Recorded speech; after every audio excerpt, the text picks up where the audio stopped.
And I'm joined in studio now by Mr. Matt Chipman. He's the editor-in-chief of the Green Baron Report. Matt, always good to see you. Glad to see you again, Don.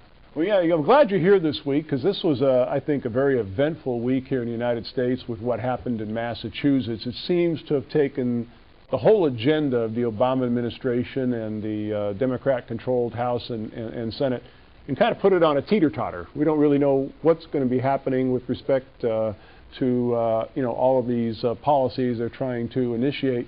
The day of the election, Wall Street kind of liked the idea that Scott Brown was going to win. Yeah, we've had several triple-digit moves this week, and you're getting more volatility in the market. The market reacted. I don't think the stock market's reacting so much to what happened politically as they are seeing what's happening with China, the new proposed trade restrictions that Obama wants to make on banks. So we're seeing some negativity come in that, and people are once again realizing that the economy is having this robust instant recovery, that it's going to take some time. I take issue with the president's plan to tax banks $90 billion because that's not taxing the rich. The banks are just going to pass that along to their customers. They're going to figure out a way to recoup that money. I agree. There are some ways that Obama wants to see that the banks are paying their fair share for getting all the bailout money, and there's now that there is some evening out, so to speak. I mean, one person isn't going to change the Congress or passing of every rule and agenda, but it is going to keep a fair and balanced agenda going forward, I think. Well, what we've seen, of course, we've seen the end of the supermajority in the Senate. So now they just can't rubber stamp every bill that they want to put through. But let's face it, I mean, even with that supermajority, and I talked about this at the top of the show, they fooled around with health care legislation for 4 or 5 months, couldn't seem to get anything concrete passed, and they couldn't get a deal done with the House, and yet they had that supermajority. They could have passed anything they wanted to. They could have. It was too big of an enchilada to swallow.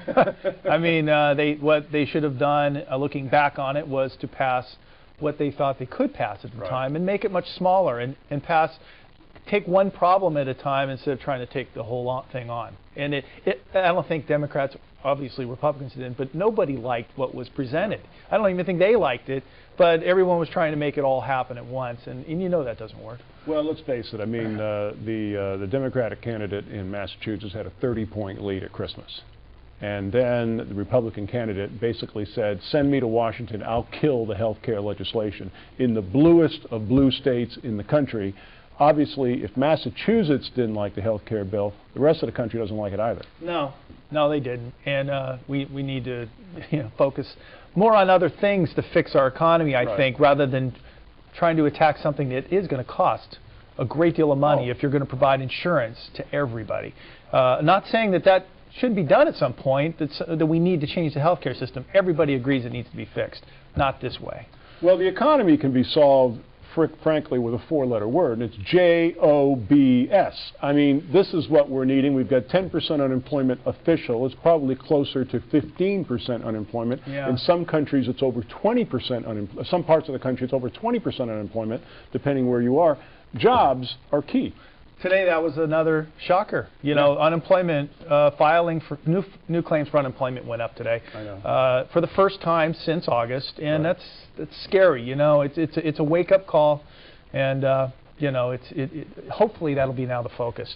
Well, I think so. I personally believe, and I might be wrong, but I personally believe that the Health Care Reform Act is dead. I don't think that's going anywhere, and I think that as we get closer to the midterm election season, you're going to see a lot of people just kind of brush that under the carpet. Let's move on to something else, because after what happened this week in Massachusetts, there's a lot of incumbents that are looking over their shoulder, running scared right now, like they have a bullseye painted on their back. I think that has to be clear, and if that's not clear, then the health care remains to be the top thing to go after.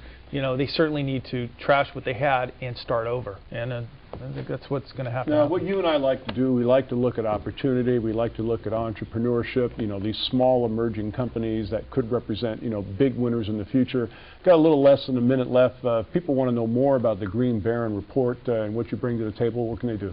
I'll give you a quick rundown. We come out with 3 different identified stock ideas. One is called Trading Alerts, stock alerts and stock picks. And they come out quite often. We have been putting out the most trading alerts recently because they're more short-term opportunities. They're all free, you know, and they, I got to tell you, we do see noticeable volume and price pickup after we initiate coverage. Quickly, how do they get a hold of you? Go to thegreenbaron.com, click any join icon. We won't share your email address, and you'll begin receiving our updates and reports. Okay. Sorry we're out of time again. Matt Chipman, The Green Baron Report. Go to thegreenbaron.com and learn more about them. Matt, always, thanks so much. Thanks for having me, Don. Well, if it sounds like we're questioning the president's agenda, it's because, well, we are. On the Money Wrap radio program, we're going to talk about the possibility of Plan B. Go to moneywrap.com for more information. Our Stocktail Hour, the MoneyTV Small Cap Expo at the Waldorf Astoria. For more information, go to smallcapexpo.com. Call us right now, 888-259-4449 for free information about our featured guests. When you do call, be sure and ask to be added to the subscription list of our MoneyTV newsletter. Again, 888-259-4449. Visit us at moneytv.net or follow us on Facebook and Twitter. That's our program this week. Thanks so much for joining us. We will see you next week.